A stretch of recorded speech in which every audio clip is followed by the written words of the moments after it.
Good evening and a very warm welcome to the Grassroots Weekender Show. I hope everyone's keeping well out there and you're not doing too much. I'm sorry about bending down, but obviously I have to get my microphone up and running.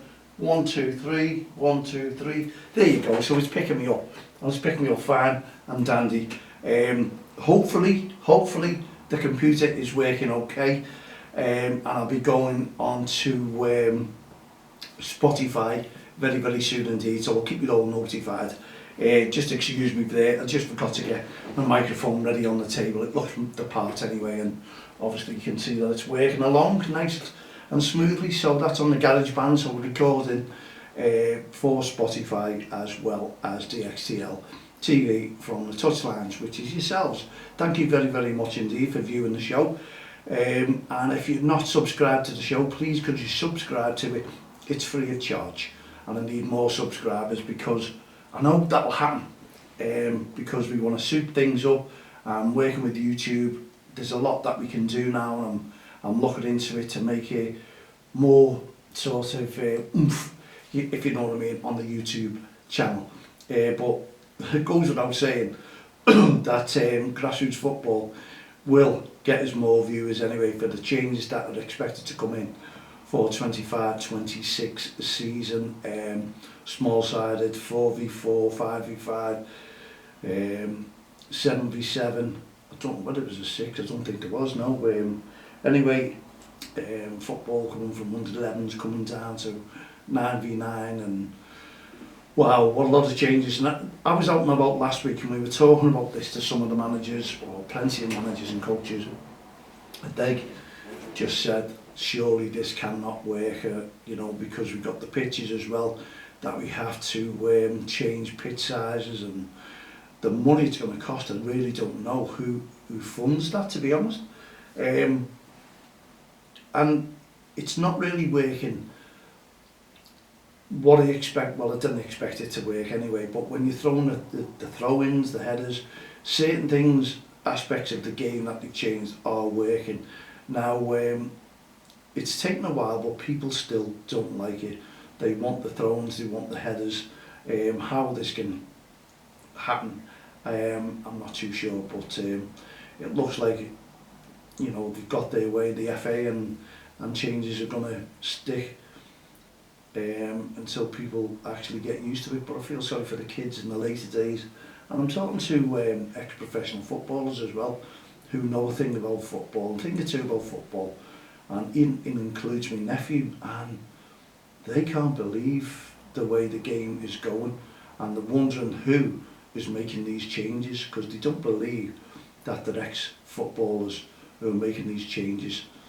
Not in a million years. It's just people who probably run grassroots football and say, well, why don't we do this, why don't we make a change like this? And hey ho, it's happened. And obviously after Christmas we're going to really be banging the drums, and I'm sure there's going to be plenty of managers queuing up and coaches to get in and have their say regarding these changes. But to be honest, I think a lot may fold, and we don't want that. We don't want really teams to fold, but there's a lot of things in the way, including funding. When you look at it, there's teams that I'm talking to who are really struggling to make ends meet with their teams, and I know there's teams already folded for the 24-25 season, and the season has not really begun. So how many teams will fold on the second half of the season, which is the run-in to the finish? It remains to be seen. Anyway, I've been very busy with our, well, look at me top there, REFspect programme as well on the 12th of April, and I know this will be clashing with the Hillsborough Memorial, and that was from Liverpool Football Club, so hopefully we will get a mention maybe in the programme, but they can't do as much as what they did do for us on that weekend, and I understand, but April is amazingly busy with the Grand National, with the FA Cup fixtures, with midweek fixtures. There's a massive change in our April, so we had to go for the likes of the 12th of April because it wasn't clashing with other things, and that was the weekend that we had to go for, and to be honest, if grassroots football's on that weekend, then it's all about grassroots football. Previous weekend there were some leagues not playing because of the Grand National, this on the Merseyside area, but you, whatever you've got on that weekend, please, could you get behind the 12th of April for the REFspect Awareness Weekend? We need as much support as we possibly can, if you can do that for us. People have been talking to me saying, you know, they're made up with the way that we work because we're a CIC, we're a not-for-profit organisation, and everything we do seems to go back into grassroots football with the work that we're doing. We're going to be giving kids a voice. We want to team up with the likes of youth projects as well and bring in some kids on the podcast and show. Yes, we do. We want to make a difference, we want to make change, and we can make a difference and make change for the kids. We've got mental health, we've got a choir going for mental health for our Hearts of Gold initiatives that don't cross the line. We're trying to bring awareness to what's happening within the game. There's more and more children getting affected with mental health issues, and we don't want that, especially in grassroots football. We're just going and going and going and trying to make a difference, and especially with our REFspect awareness programme. And as I say, that's on the 12th of April, and we're trying to keep our referees officiating within the game. The only way you can stop them at the moment is the weather and no games on. And we've had that for the last couple of weeks, haven't we? And the grass pitches are suffering a lot. Hopefully they'll all be on this weekend. I can't see them being off unless it does downpour today. But it's saying it's a nice dry weekend, so we might get many games on the grass pitches as well. So it helps all the leagues out, and it helps the season draw to a close where everyone's had enough game time.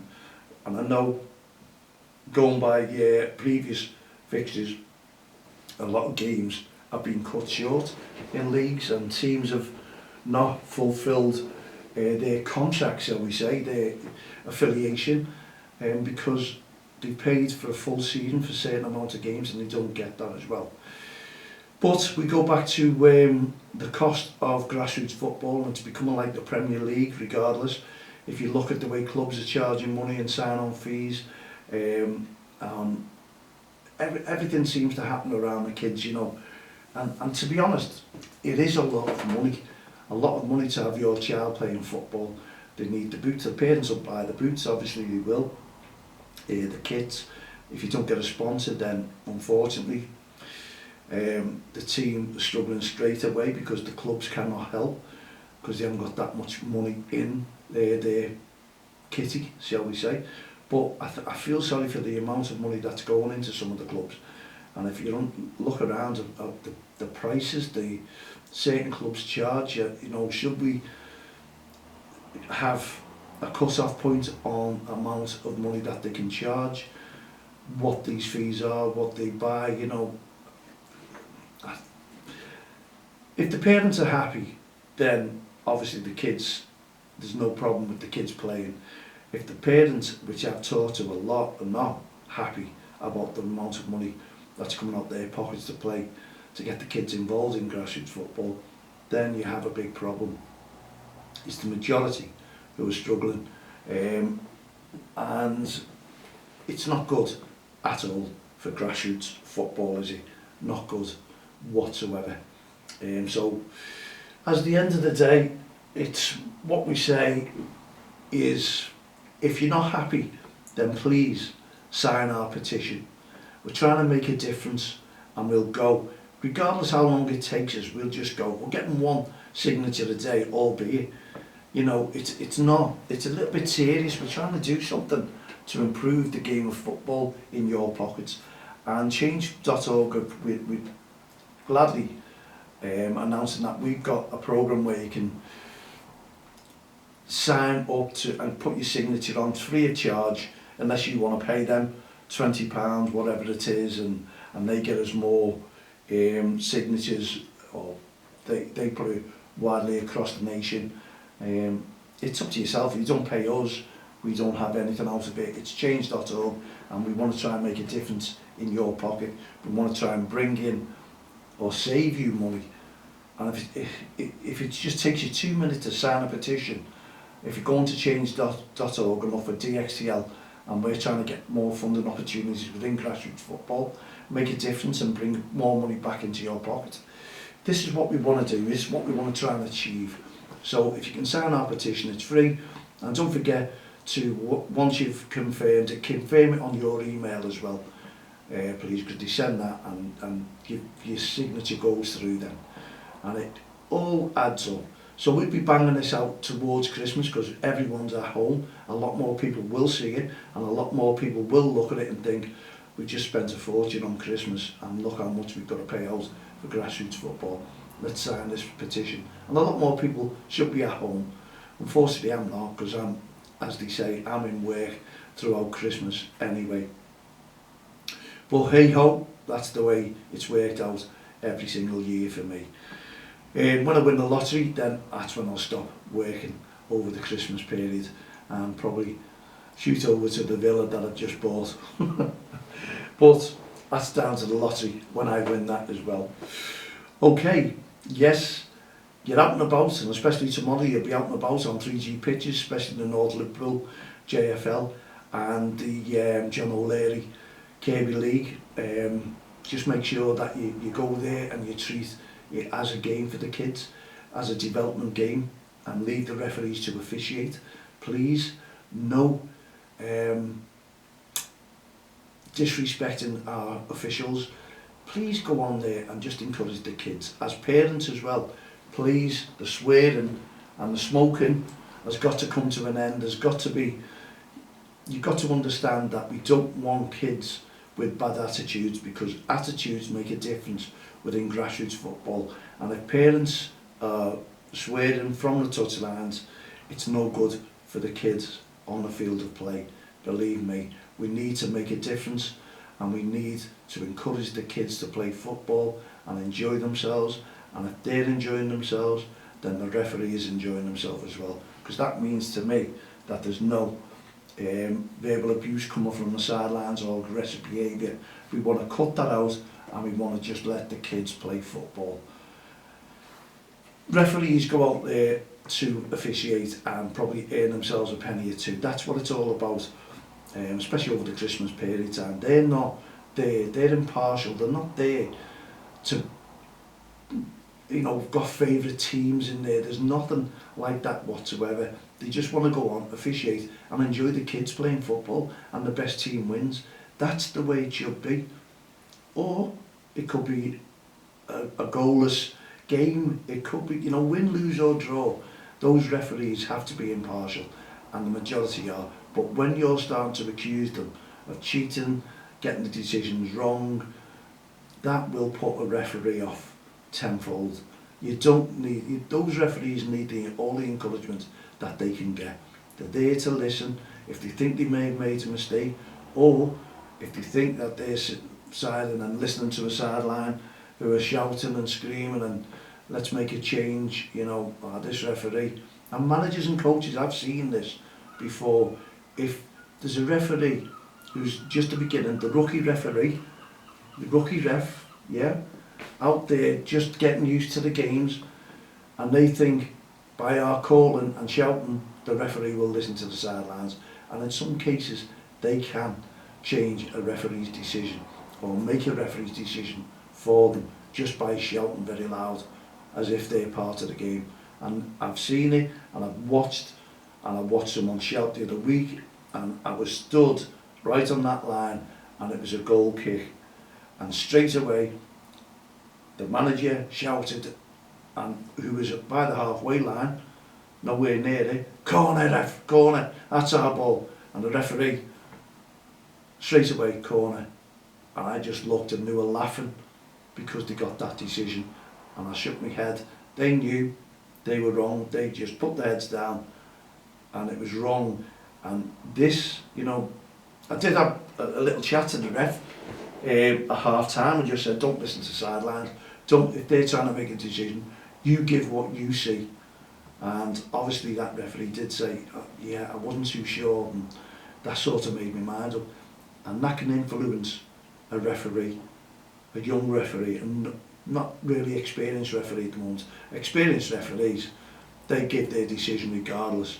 But the young rookie referee, that's when things can happen. So I appeal to managers and coaches not to start shouting for decisions, because if that does influence, that could create more problems from the other sideline, and this is why we want it. And that referee then becomes bad in the eyes of another sideline, because I saw it, and lucky enough I was impartial towards that myself. I wasn't supporting the team, and that's the way it is. And you see these decisions and you knew it was a blatant goal kick, and that coach changed the mind of the referee. So what we're doing is appealing to managers, don't start shouting our ball, don't start shouting free kick for us. And I think that's where the FA should draw the line here now and make changes, saying you start shouting towards a referee, that referee has the power to boot or do something, that official.